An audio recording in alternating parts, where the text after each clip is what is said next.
Good morning, everyone. You guys recognize this set. This is my YouTube set. I'll tell you guys a little bit about it.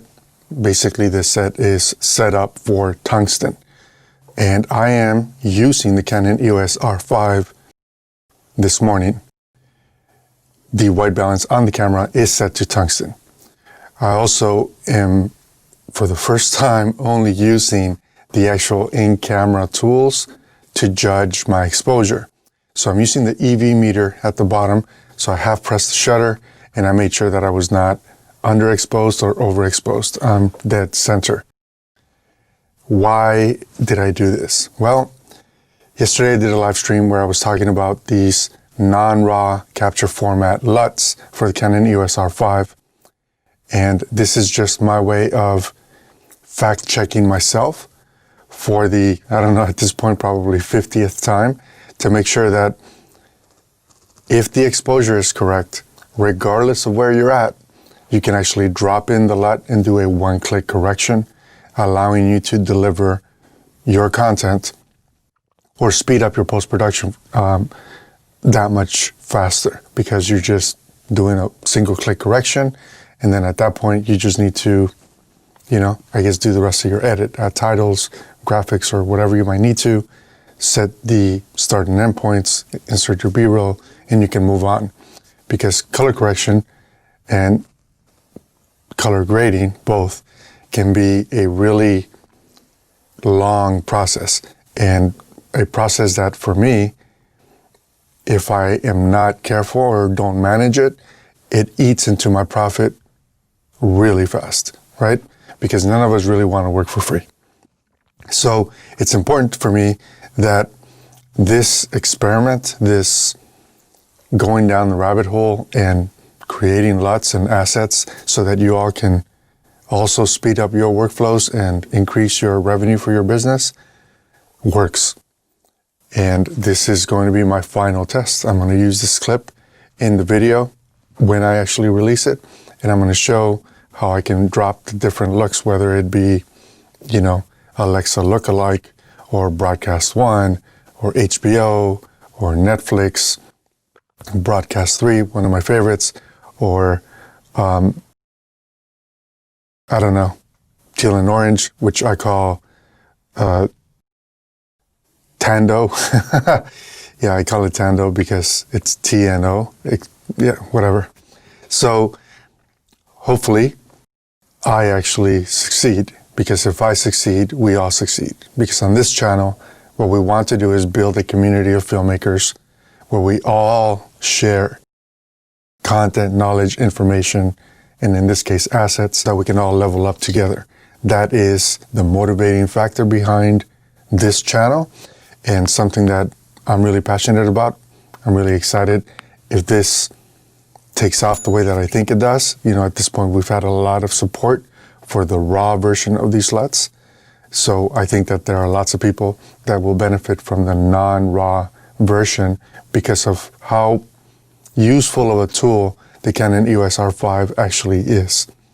So I'm going to stop my rambling. I'm going to bring this into post-production. I'm going to do my little edit, and then we'll figure out if this experiment worked. And if it did, we're going to release the LUTs today. And if it didn't, I'm going to scramble to fix whatever the issues might be and get that released sometime within the next 12 hours.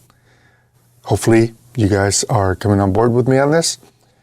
And if you guys have any questions or need some help or anything, be sure to let me know. I'm here to help. And hopefully, we'll continue to build this LUT series across all these other bodies that we might come into contact with or might use on projects in the future. Let's see if this worked. Okay, rapid fire Q&A. Will these LUTs work on C-Log from other cameras like the XC10, XC15, 5D Mark IV, Canon C100, Canon C100 Mark II, since they all have the original Canon log? And the answer is no. How would I recommend that you use this LUT? If you're in Resolve, I would ask that you set up a second node, so leave the first one blank, add a second node, drop in the LUT, and then go back to that first node and make any exposure adjustments or white balance adjustments that you might need so that you can pump out all of your looks in a very fast and efficient workflow. If you're working in Final Cut or Premiere, I would suggest that you add an adjustment layer, drop the LUT into the adjustment layer, and then go back into each individual clip and adjust your exposure in case the exposure needs adjusting. So what settings did I use on the Canon EOS R5? I simply turned on Canon Log and I allowed all of the default settings to stay in place. So it is using neutral and it is using BT 2020. When capturing in camera, what happens to highlight information if you allow the highlights to clip? It's gone. When capturing in camera, what happens if you crush the dark or shadow areas of your image? What happens to that data? It's gone. If you're not capturing in RAW, clipping highlights or crushing the dark areas of your image results in loss of information. You will not be able to recover it, and these LUTs are not going to bring it back for you. So here's a quick LUT breakdown. All the LUTs in the pack allow for a single-click adjustment to your Canon R5 clips, making them ready for delivery platforms. Two-tone manipulates the colors of your scene to help emphasize your story and make the production feel like you had a much bigger budget and crew, which included a set designer and wardrobe designer, while keeping skin tones true. Arri Alexa lookalike mimic the Arri Alexa look and feel. The Broadcast 1 LUT is designed to help you turn projects around very quickly with very little effort in post-production. This LUT is ideal for broadcast, web, and streaming services. Broadcast 3 continues to build on Broadcast 1 and 2 by adding another layer of texture, giving it a more cinematic feel. Feature allow your Canon R5 clips to represent the modern feature film look, which is great for indie filmmaking productions. Fujifilm film emulation allow you to mimic the classic and somewhat romantic Fujifilm stock look and feel. HBO shows characteristics of modern HBO episodic series. Kodak film emulation is another LUT that allows you to mimic that classic Kodak film stock with the warmth and that look and feel and texture. Low contrast shows higher levels of detail and texture in shadows. Netflix shows characteristics of modern streaming episodic series made for streaming features without the banding issues that can ruin your project. Nostalgia bring back a feeling of film with big contrast that doesn't crush shadows. It doesn't blow out highlights, and it allows highlights to roll off gradually in a very pleasing ways, and skin tones that pop but make you remember the past in a romantic way. Punch It allow you to quickly and effectively make a point in your storytelling. Tando leverage the most effective color contrast combination in a cinematic way that won't get in the way of your storytelling without polluting your blacks or your whites. Urban adds grit and feeling to your footage, giving them street credit while maintaining the film and cinematic aesthetics. The Broadcast 2 LUT is similar to Broadcast 1, but it adds more contrast, allowing the clips to feel a little bit extra punchy. So let's talk about LUTs for just a quick moment. LUTs are not designed to solve every problem, right? Like if you miss exposure, there isn't a LUT in the world that is going to help you. Another thing about LUTs is that as cameras have gotten much more sensitive and technology has evolved and our monitors can see so many more colors, or display so many more colors rather, LUTs will make sure that those little variances are visible. And what that really means for us who are out on the field making decisions about our exposure and white balance is that if we choose the wrong white balance, or if we don't have some sort of way of making sure that our shots match throughout the day, like a color checker, for example, it may not be as crystal clear and easy to match shots in post-production.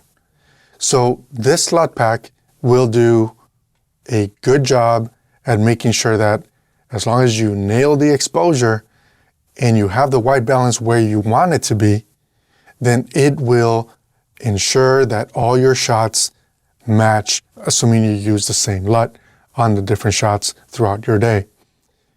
So be sure to pay attention to that, because that is the one area that I would say needs to be a focus, right? Because if you're just going to put the camera on auto and just let it go wild and you want to drop in the LUT and expect not to do any work, you might end up being disappointed. Okay, so what we have here is the project that I've set up. And essentially what I did is I went out and I recorded in the various different capture formats that we can get out of the Canon EOS R5.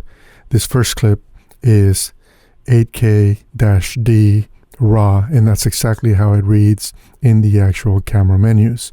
And I literally went right down the line with all of the different capture formats. And the main reason for it was, if I can get and establish a single static shot and you capture in all of the different formats, what that allows me to do is it allows me to come back in post-production, line up the shots, use the color checker so that I can make sure that if there are any variants in white balance, I can make a very quick adjustment. And if there are any variants in the way that the color might shift between one capture format or another, or one codec or another, like all-I versus IPB, then I can make sure to remap all of the different colors to what a neutral starting point might be. So I can make sure that magenta is pointing to magenta, green is pointed to green, cyan is pointed to cyan, yellow is pointed to yellow, red is pointed to red, and blue is pointed to blue. So all the primary colors, I can literally remap them based on each of these different clips and different capture codecs in camera. And why is that important?